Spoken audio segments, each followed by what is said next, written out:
everyone. Hello. It's Linda and JC from ALTA Talks. So today we are talking to Mish Wright, and we are very excited to talk to Michelle, and thank you for her time. Michelle has just won the Australian Educator of the Year for Fitness Australia. So very excited that Michelle has taken the time for us today. So, and I just want to say that Michelle is at the forefront of women's health. So today we're going to learn so much about what Michelle is doing to educate our industry, and particularly for us personal trainers and anyone else who's interested in the fitness industry. Michelle is your go-to when it comes to women's health. So I'd like to introduce you to Michelle. Hello. Hello. Hi, Linda and Jason. How are you? Good. I have a bit of oh no, it's all good. All good. Now I just have to say, Linda, if you keep calling me Michelle, I'm going to think that I'm in trouble, because that's what my mother calls me when I've done something not very good. So please call me Mish. Otherwise, I won't know who I am. Yes, maybe halfway through we can. Yes, if she does something naughty and we don't agree with it, we'll call her Michelle. Yes.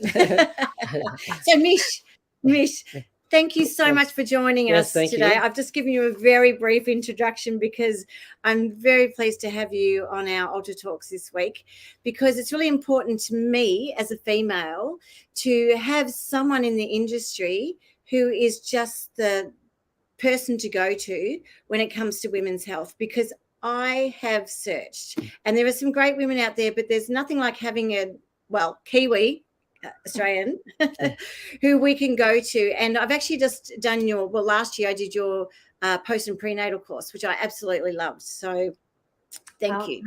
That's great. In fact, I just got an email. The level 2 is going live at the end of this month. So watch out for that. But thank you. It's so nice to be here. I feel very honoured, and I do have to say that yes, I am a teacher and an educator, but I am also a learner. So I'm always looking and reading and researching and seeing what's out there, so that I can always be current. So thank you for those kind words. It's a lifelong learning. There's always more to learn. And then you forget things, and then you relearn it again. Absolutely. And I just want to pick up on that point, actually. And tell you a story. A couple of years ago, I was invited onto the board that reviewed Certificate 3 and 4 in fitness. I know that Fitness Australia, or now AUSActive, invited me because I'm not afraid to stand on my soapbox and fight for women's health issues and also for older adults. Yes. So, I was really excited to be involved with this project where oh my goodness, it was nearly 2 years by the time it was complete, but we unpacked everything that is in Certificate 3 and 4 and said, is this still valuable? And I had very lofty ideals and beliefs that I could revolutionize it. And unfortunately, it's such a huge beast that even me, who is not afraid to stand up, speak my mind, confront people with the facts, found it very difficult to implement huge change. So I just want to say to the fitness professionals out there, is almost you're not to blame that there is not enough women's health or understanding in our education that we are given. Currently, our education that we learn to become fitness professionals is based on the research of young, fit men. Yes. So, and just some data that was released last year, only 6% of research from 2014 to 2021 in the sports and exercise research was dedicated to women. So it's really not changing anytime fast. So thank you, Linda, for doing my course. Any one of my courses I see is the missing wisdom or the missing education that every fitness professional should have. Absolutely, because in fact our team member Estelle, she also did the course, because after I did it I said, okay, you need to go off and do this course too. So Estelle O'Keefe has also done it as well, because I totally agree, Mish. I more recently have done my personal training because I've got a marketing background, and of course opening up the business, I thought, well, gosh, I better be a personal trainer as well. So I went through the scope of putting myself through that, and I've got to say I was, and I'm very frank about this, I was severely disappointed that when I came out with my certificate 4, there was so much missing from what I felt I needed to be a really good personal trainer, and it made me very nervous training people. And so luckily I have my awesome husband here who is in the industry about 30 odd years, something from like being an athlete himself to going into strength and conditioning. And JC will mention it because I know he's got some questions for you, but training females. And you can tell the story actually about when you broached training women. Oh yeah, so since we're on the subject, because when I was working with Olympic athletes and high class athletes, that the training, you know, like you said, all the research is on young fit males and nothing around females. And also in Scandinavia, they were training according to the menstrual cycle. And so that's probably good 15 years ago. That was sort of in the literature, and some of the offshoot guru people were starting to talk about that. And I know that in Scandinavia, some of the athletes are training according to the cycle. And when I tried to broach this with my colleagues here, they just like, no naming and shaming, but even with some of the athletes, female athletes I train, they're like, no. And I know on some of the high level World Cup sort of level, that females were taking the pill, certain pills to cut their cycle out so they could train, get rid of it. So it's not, you know, a short term it works, but in the long term is really bad for you. Yeah, and now it's starting to come in the foray where I've known some athletes that are, oh yes, it works much better if I train according to my cycle. Don't train like a man. Yes, that's right. When we understand how the menstrual cycle works, well, you know, it's not a revelation when I say hormones drive everything that we do, right? We know that. So, you know, it just makes sense that we understand the 4 parts of our cycle and train with it to help not only improve the outcomes that you're wanting to do, but minimize injury. The women's AFL are 9.8 times more likely to do an ACL. The Australian Aussie rules game. Oh my goodness, I've said that wrong. You can tell AFLW. AFLW, thank you. You can tell I'm a Kiwi. You know that, but what I don't get wrong is they are 9.8 times more likely to do an ACL injury than their male counterparts. And there's a couple of reasons. You know, the research has been really interesting. There are some people saying it's got nothing to do with hormones. It's more about the landing mechanism, and they don't play, you know, the game all the way up. They often change from basketball, you know, which has had women at competing. Head into football. Because they can compete at a elite level in that sport, so they are then changing over. Also, the fact that they're not paid enough, so they still have to work, so they don't have recovery, you know, so there's all these other factors that you have to take in. But what I think you can't stare away from is that the majority of these injuries happen just after they ovulate. So it happens in exactly the same time. So yes, these other factors come into play, but I think the glaring obvious is that we need to be aware of risks, and not only risks, but the positives, and you know what can be achieved when we work with our cycle. Currently, we work in a linear. When we think of periodization, it's in a very linear mode. You're going to do 10 weeks and then maybe change your program, you know. But women just don't function that way. No, we function in a cyclic way, and so you know, and it doesn't only improve health and physical outcomes, and improving your musculature or your hypertrophy or your cardiovascular gains. But if you understand how to work with your cycle, it can also improve your creativity, your ability to connect and have really good relationships. This impacts on your work then. So, there are definitely times when in a women's cycle that their hormones allow them to be more empathetic, and other times when they could just murder you with a blank pickaxe. Oh, yeah. I'm at the other end now, but I've not forgotten what it was like to do that. And Mish, we are probably one of those places where, in fact, we have a strength and conditioning coach for the AFLW Bulldogs. And Ben, who just recently joined our team. I did broach the question with him, and he was going to look into it. Yes. Yeah. He didn't have. He knew the same statistics and also statistics and all the protocols, but he wasn't like concrete on tools. So I'm going to mention that one that you said about how most of the AFLs are during post-ovulation. Yeah. And that's, of course, if they understand their cycle and understanding if they're on some kind of hormonal contraception that affects it too.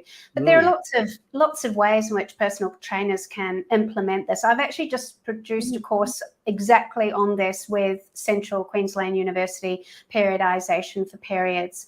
And also in my new course, EVEolution, I go into it in a much greater depth, not just about physical, but working with relationships and creativity, really using it as your best friend rather than... I'm going to ask you about all those things. Yeah. So I'm going to take a step back for you. And Mish, I would love it if you would just give us a little bit of your background, because I know that you had a decade of teaching and then you moved into your second career as a group fit instructor. I think it's my fifth career to come in. So I've done a lot of things and then come in very late in life.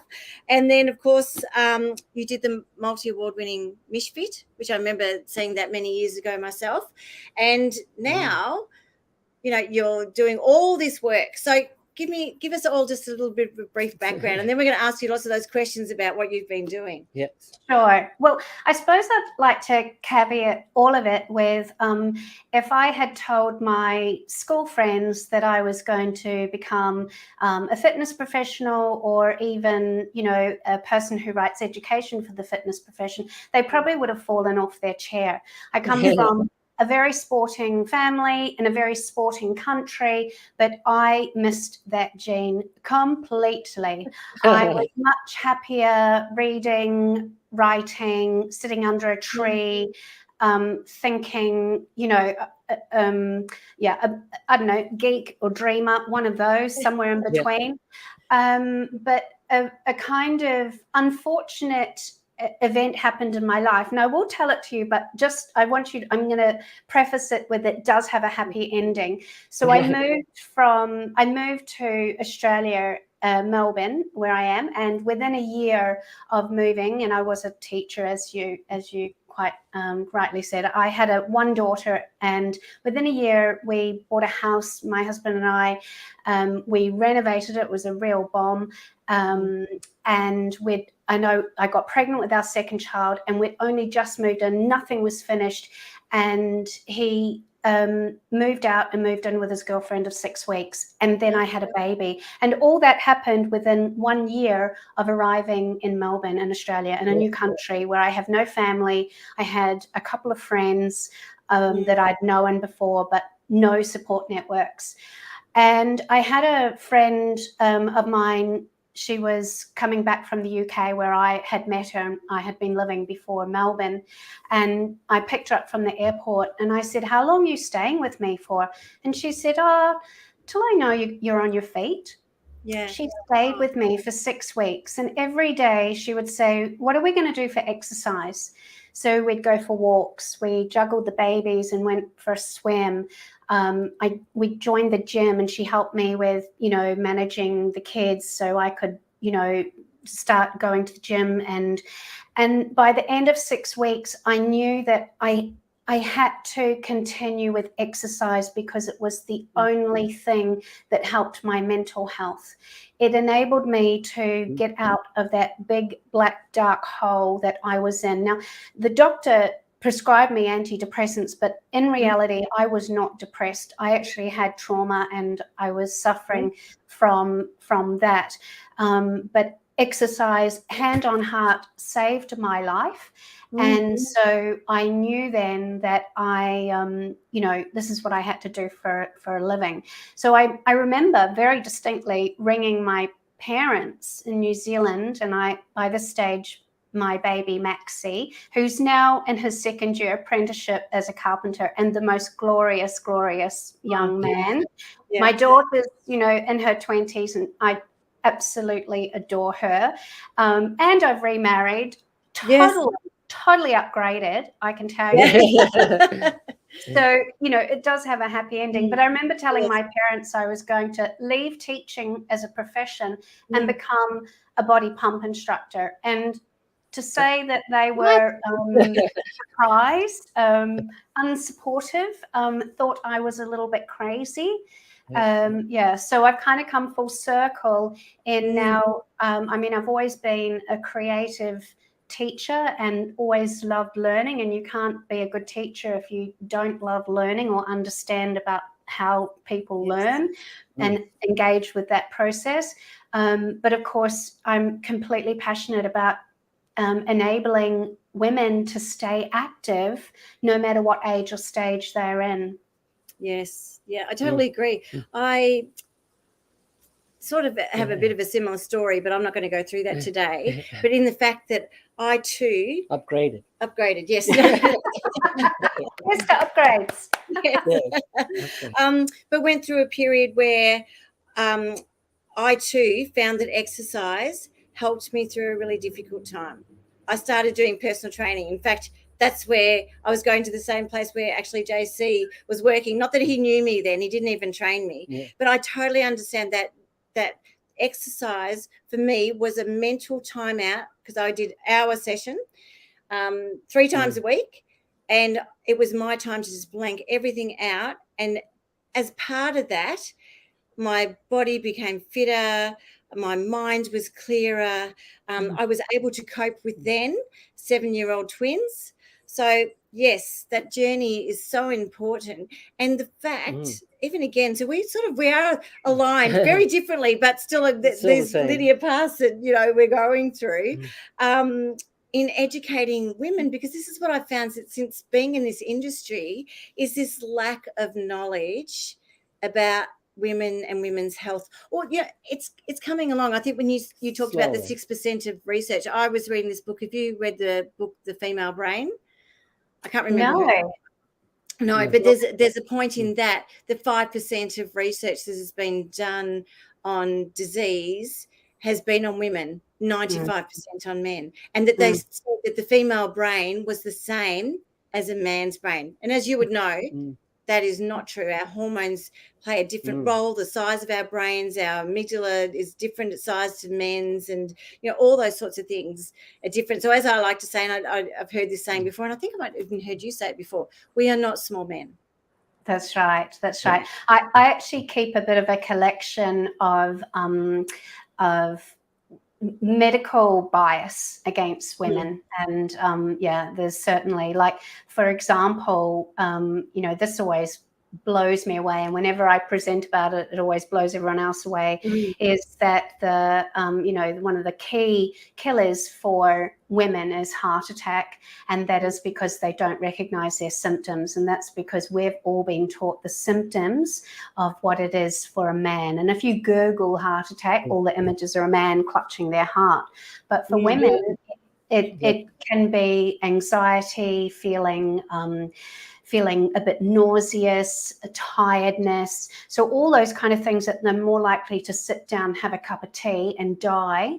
And the reason that they're dying more is that they're 5 times less likely to understand their symptoms, because we've been teaching, or we've all learned the symptoms for heart attack, which applies to men. And I think that's just, horrifying. Yes, it is, isn't it? And why is the research just biased towards men? Is it men at the universities? Men are the only ones put their hand up to do the research, or? I think you probably hit the nail on the head. Like when you think about the research as being the end product, the paper that gets published, it has to go through a whole lot of things before that. And I always think, well, who was at the table when the decisions were being made for the project to start? And, and having a look there. And if there's not diversity at the table of those, initial decisions of what things will look like or how they'll go, then the research, the end product, of course, is a result of that. And like you said, Mish, when you were helping to re-look at the Cert 3 and Cert 4, even though you are the one who will stand up and talk, you still didn't quite reach the goals that you wanted. Well, to begin with, there's not enough research out there. And why is the Cert 3 and 4 so hard to change? Because even when I got it years and years ago, it hasn't changed that much, and it's not very good. And it should be, a lot more quality to be able to do what we do. But it's, people are getting a Cert 3 and 4 with no knowledge and just end up hurting people. I differ with you. They do have they do get knowledge. I mean, I learned it as an adult, so I learned a huge amount from it. I had no understanding of how my body worked. To tell you the truth, I couldn't have, told you more than a basic muscle. I probably only knew when I first trained, a handful of muscle names and bone names. I had no idea about anatomy, physiology. So, the stuff it does teach, I think, does have value and merit, but it has to be caveated with the fact that it's based on, so it is going to really improve outcomes for young fit men, no doubt. Yes. But we need an add-on, and it all becomes very, very difficult. And I think that's a main reason why we have this medical and research bias is, not only do women have their cycles of life, so pregnancy, postnatal, perimenopause, menopause, postmenopause, but also the microcycles within that of our menstrual cycle. So it all seems too hard. But I do have to say, it's not bloody rocket science. It's not that hard. I teach the same thing again and again, which is strategies of how you can, how women can interpret the instructions that come from their trainer for them to understand how they need to change it depending on where they are in their cycle, either their menstrual cycle or their cycle of life. Yes. And interesting, because I guess it's one of the things that, we put a few new people on our team, 2 males and a female. Yeah. And one of our interview questions is, how much do you know about working with women in their cycle? And other than Ben, who did, because he was working with the AFL women's team, so he was a little bit more au fait with it, it is a bit of a training thing that we have to go through with them, because with our clients, they're quite educated in knowing that they'll come in and they'll say, I just got my period today. And they'll go, right. Yeah. So we're going to do something a little bit different today. So you've got to be able to work on your feet. And it can be anything. And, they've got so used to coming in, and whether it's male or female, they're quite open about telling you where they are in their cycle, which is great because it makes a big difference to how we train. Yeah. Oh, and I just hats off to you both, because that does not happen by chance. That does not happen by chance. You have orchestrated that. And I see this with people who buy my courses and love my courses, then they buy the next course that I make and love that course, and they write and tell me, but then nothing really changes in the day-to-day. And the thing that needs to be the first kind of step towards change is asking those tricky questions like, are you okay about sharing with me where you are in your cycle? Do you think you could be perimenopausal? Do you just know ask what someone that means? myself. Just this week, I was doing an assessment for someone and we were talking about age, and I said, I hope you don't mind. Are you comfortable talking to me about where you are in your cycle and, something? And then something came up and I went, do you think you're in perimenopause? And she said, yes, I think I am. Yeah, and I said, right, let's just talk a little bit about that. Because, one, I don't think when I was younger, so in all honesty, when I was younger and knowing what that is ahead of me, I probably wouldn't have asked it when I was younger. But because I've gone through all those cycles of being a teen, going into my 20s, having children, coming out, going through perimenopause. Now it's 7 years after, but there's still things that are changing. And then I know I'm going to learn more as I go on because I start wanting to learn. I start looking for the answers of things that I'm going through. And then I'm wanting to share it because in our gym, you'll hear me talking all the time about all these things. All the boys are hearing it. All our clients are hearing it because it's very open. And I don't think every gym needs a Linda, I think, JC. Oh, yeah. Well, now, we're comfortable at, speaking about that with anybody now. Yes, Thanks to Linda. And JC's learned a lot too, because I think when I first went, it's already went, because I put on 10 kilos and I went, why is this happening? Like I just, I'm exercising, I eat well, this can't be right. And there was a bit of a stressful period in there and everything, but I'm going, and JC went, maybe you just need to eat a little bit less and exercise more. And I went, you are kidding me, right? No, I cannot eat less and I cannot exercise more. And then that's where the education path for us has gone, because JC was already exploring that with his athletes, but not with the general population. And to his credit, he's now probably as au fait as about as I am. And we'll never say that to a woman again. No. Well, that's great. You've learnt your lesson there, and you're still with us today, JC. I think one of the biggest misconceptions is that perimenopause is, like 2 years. It's this really short time frame. And even when you look at, graphs and things, it kind of looks like it's just a couple of years. We need to think about perimenopause as being like when we were adolescents. So, for some of us, we started physically changing when we were 11 or 12, but we weren't adults. We didn't think that way. And then, we were 18, but still, we were 1 foot in the child camp and, it's too much responsibility. I don't want to be in this world. And then, why doesn't everyone treat me like the adult that I am? So there's this dance that you do between the transition of life cycles, and perimenopause is that as well. So it can be anywhere from 7 to 10 years. So we need to be having those conversations with women in their late 30s so that they can start prepping for what needs to be done almost before they go into that next cycle. I did read an article. My babies are in their, my youngest is 19 and, and the rest are in their 20s. I have another 2 stepchildren. But when, they were young, I saw, and with my business, Mishfit, I saw that kind of the mummy movement started. Women demanding and wanting more information and wanting to be trained differently and talking more about pelvic floor dysfunction and all of that starting. Well, I put to you now that those women who were kind of the ones making change and asking for change and asking to be, for more information are now hitting perimenopause.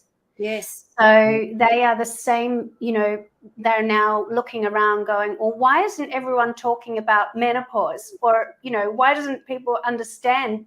People talk about menopause, but then menopause is the end product. That's when you're free of the menstrual cycle for 12 months. It does not represent all the shit show that happens, the 7 years before. Yeah, so true. I did a course for women, was early last year, somewhere in between the gap of COVID, and it was on Women's 35 Plus program. I caught it, and it was only 6 women, but it was really interesting because I had women in their 30s coming in and then women 40s and 50s, and where the gap was, but they were like, all of them were so amazed. They're going, wow, I wish I had this information when I was younger. And someone went back to her mum, one of the girls in her 30s, went back to her mum and said, why didn't you tell me? And she goes, because I didn't know. I didn't know this. I just put up with it. And so I didn't impart it with you because I didn't know either. And yet we have 16-year-old twins, and my 16-year-old daughter is very au fait. She gets sick of hearing about it because I'll go, where are you, cycle? And this is what happens, and we're blah, blah, blah. So you only need to tell her as much as she needs to know now, and hopefully preempt things as she starts to change in life.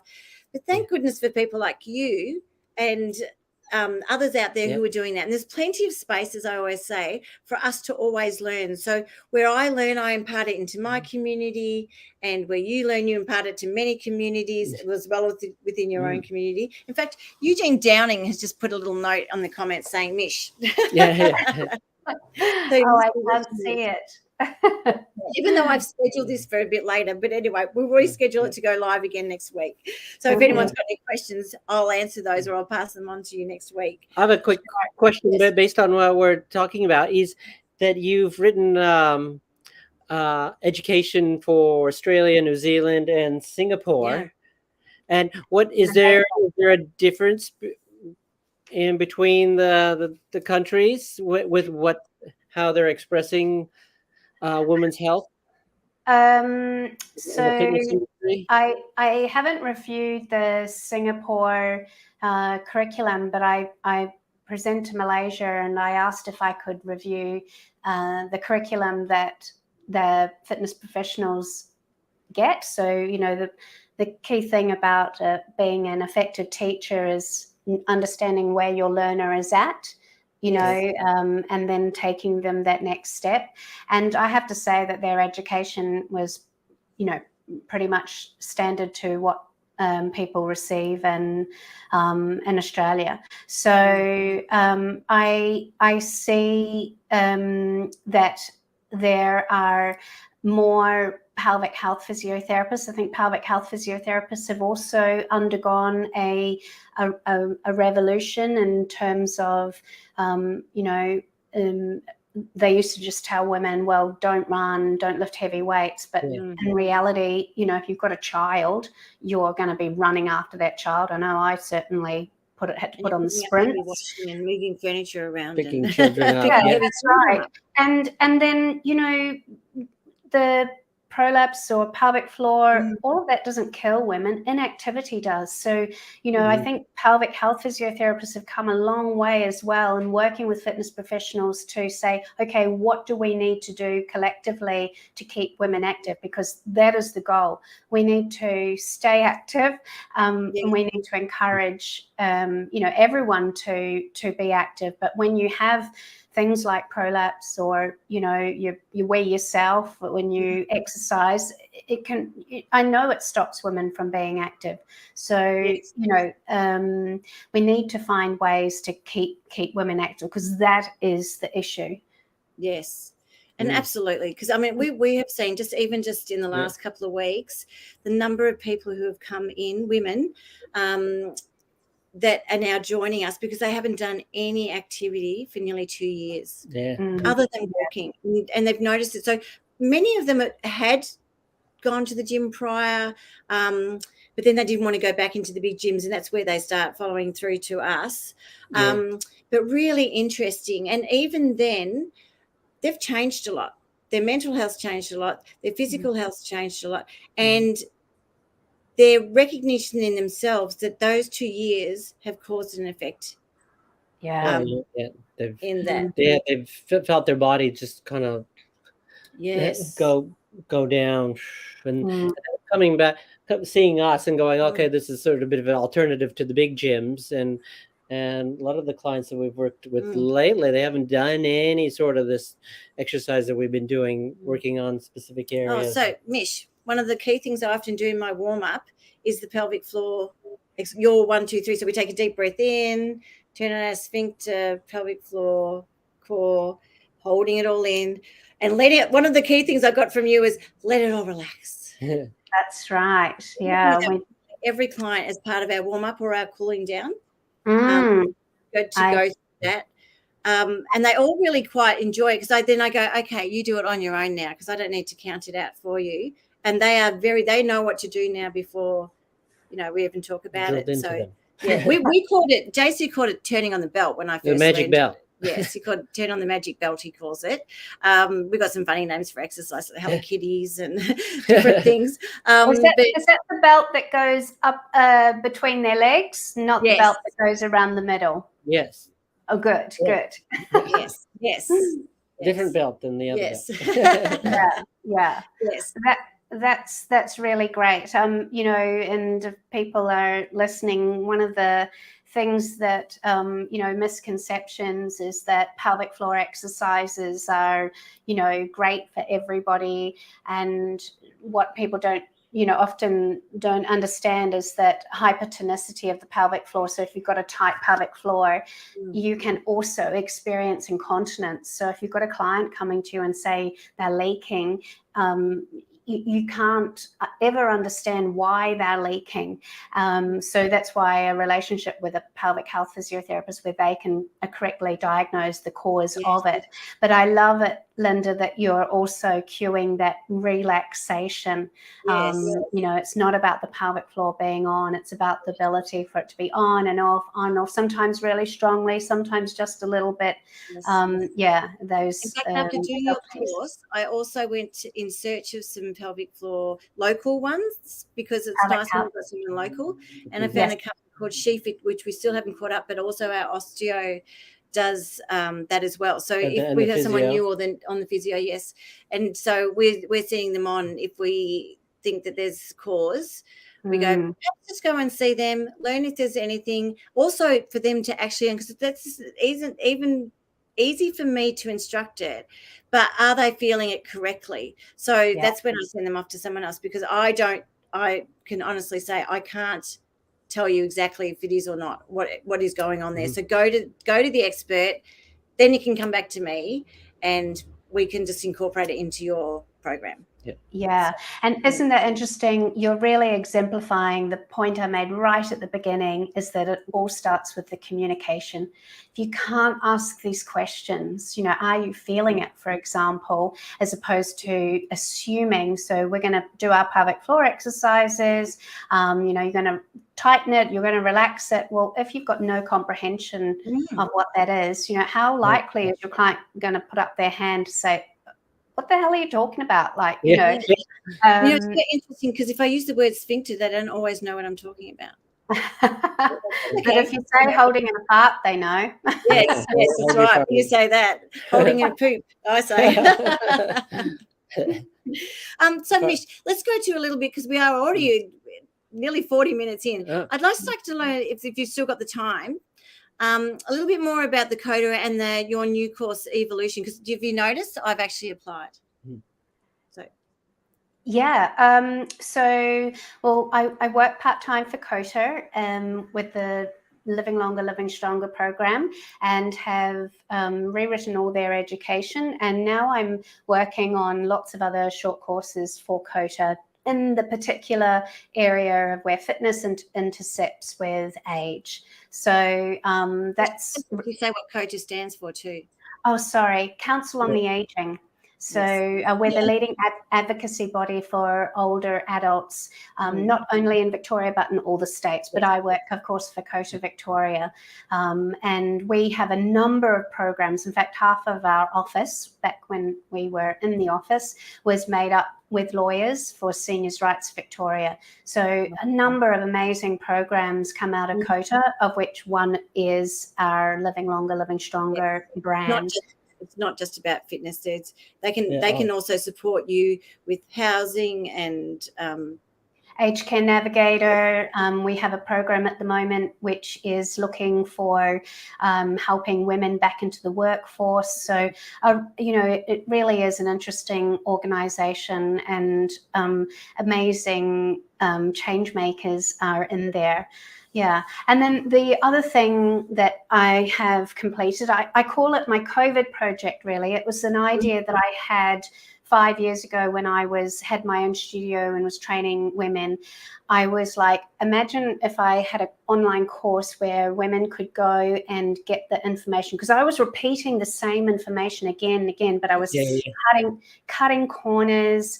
I know that sometimes they had their kids hanging off them, or they were distracted. They couldn't take it on. And so I thought it would be great if I packaged up everything I know about periods, about, you know. I love that module 3, periods. Yeah. Pelvic floor, menopause, pregnancy, all of the stuff. And they were able to do it. And but of course, back then, I had no idea how to write an online course. Yes, I was a teacher, but that's quite different. Well, since then, of course, I've written dozens of courses. You know, I've won the Australia Educator of the Year award. And and I had this. You mentioned that at the beginning because I'm very proud of you. I had this, actually, it's a bit of a morbid thought. I was like, what if I get hit by a bus and I know all of this really good, solid stuff, because I've taught it to women again and again and again. So I know how to teach it to women. I'm all the time teaching it to fitness professionals. But, you know, what if I could teach it? What if I got hit by a bus and all of that died with me? So during COVID, I invested really heavily, and it's now finished, and it is the best course I've ever written. And I just have to say that because you can probably feel my passion about this. I am passionate about fitness professionals, and they have had a really shit time. You know, I know it has been tough, right? You know, the gyms are being closed, and any business advisor will tell you you need an online digital course. But if you do not write a good one, you will never get those people buying back again from you. You kind of have one chance. So I'm really good at writing an online course. I'm really good at making it beautiful and, you know, hit all those kind of learning markers, all of that. But I have got no interest to being face-to-face coach. So I see that relationship with my fitness professionals who become EVEolution partners is 50-50. So that means 50% of the profit as well. Like, you know, because fitness professionals need a hand. It's not time for, I think, business coaches or whatever to like clean up on poor fitness professionals who have been having it really, really tough. So, you know, not only have I got to put my legacy down in a really beautiful way, and a way that I'm incredibly proud of, but I hope, that's my goal, that it will make a huge difference to the fitness professionals. Because I think I've told you, people do my courses again and again, but they still have trouble having those conversations. They don't have a Linda like you. And so can say, oh, I've learned that. Oh, I'm going to have that conversation with my clients about that, and start converstions within the gym or the studio or the, you know, environment in which they coach, and they don't do it that first day. Then it just seems a bit funny to do it the second day, and so then it's just easier to do another course yourself and learn a bit more. But really, the biggest change you can make is by saying, can you feel that pelvic floor? You know, those questions, having those open-ended conversations. So, you know, my goal is to add an income stream that is much needed, a professional product for fitness professionals, but also I have all those tricky conversations, because you know what, I bloody love them. So do I. I love them too. You know me. Well, Jesse knows me. I can talk until I can talk underwater. Especially when I get something that I'm so passionate about. And you know, it's really interesting, because when I first came into this industry, women's health wasn't really what I was into, but now that's what I'm known for. And even when we introduce ourselves to people, it'll always be like, JC's down this end, and he's really great in rehab and is very interested in that, and that's a lot of clients move to him. But then when women come in, it's like they start gravitating. I can see, because I'm chatting away to them. They go, can I train with you? And I go, actually, I don't know that I've got a spot, but I go, don't worry, because the whole team will be there with you too. They're all they're on board. They know to do this too, and you can chat to me anytime. That's the key thing. So I'm totally with you on this, and I'm just so pleased to hear this. Is because while you were saying all this, I was thinking too, because we own a studio. Now, I work in the studio. I also manage the studio. I am everything. I'm the financer, the cleaner, the marketer. I do our windows. I do, and luckily I've just recently outsourced some of my admin to a wonderful girl who's helping me. All those things. So I have to go to the people who know what they're doing. I do not have the time. I would love to. I've done some things, but really I'm just stretching myself too thin. So to have a course like that you have, which means the hard work is done for me, and I know it's been done at an excellent best practice level, it just makes it easier for me to be able to say, yes, I can do this. I can share this with you. And I haven't had to do the hard work, but I'm passionate about it, and I want it to be something that all women have access to. Yeah, me too. I call EVEolution the revolution in women's wellness. Yes. I love that, because I wrote that down too. I wrote evolution, a revelation in women's wellness. Yes, we need more of that. Yeah, absolutely. So yes, well, it is. I know this is going live. The course is finished, and I've got my techie people doing stuff that I don't know how to do, and the sales people writing stuff I don't know what to write. So there's a lot of moving parts. But yeah, I am super excited.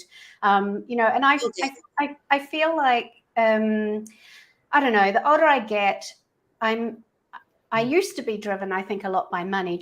I think because I had to work so damn hard as a fitness professional to make a decent living. And a single mum. Yes. And a single mum. I was a single mum for 7 years. So, but I have actually been a very, very fortunate person. And I, count my blessings.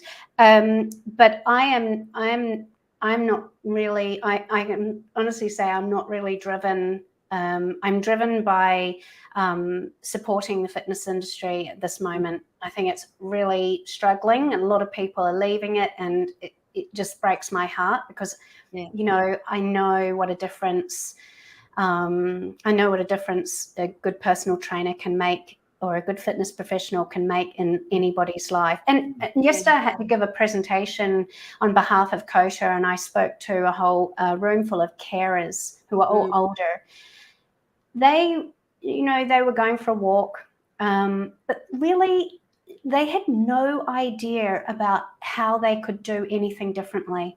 So fitness professionals have such a valid, important role in our collective health and well-being, they've had a really tough time, but they are more needed ever than before. So there's such a shortage now too. It's really hard to find. We know from everyone that we're talking with in the industry how hard it is to find them, because they've disappeared. It's just, and I like to think, because our little tagline is what our role is to help make our community fitter, healthier, and happier. And that goes sharing and COVID has taught us one vital lesson, and that is how important community is. Absolutely. Yeah. Love our community, the community within our studio, the community that we live in, the community that we work in. Friends and family. It's really important. Yeah, friends and family. Yeah. So, Mish, we've taken up a lot of your time. I loved it. Jess, have you got any last questions for Mish? No, have you got any last questions for us, or anything else you would like to share? Well, just that I am going to be having an opening special for EVEolution at a ridiculously low price. Not that I'm kind of, I feel like a sales pitch, but honestly, to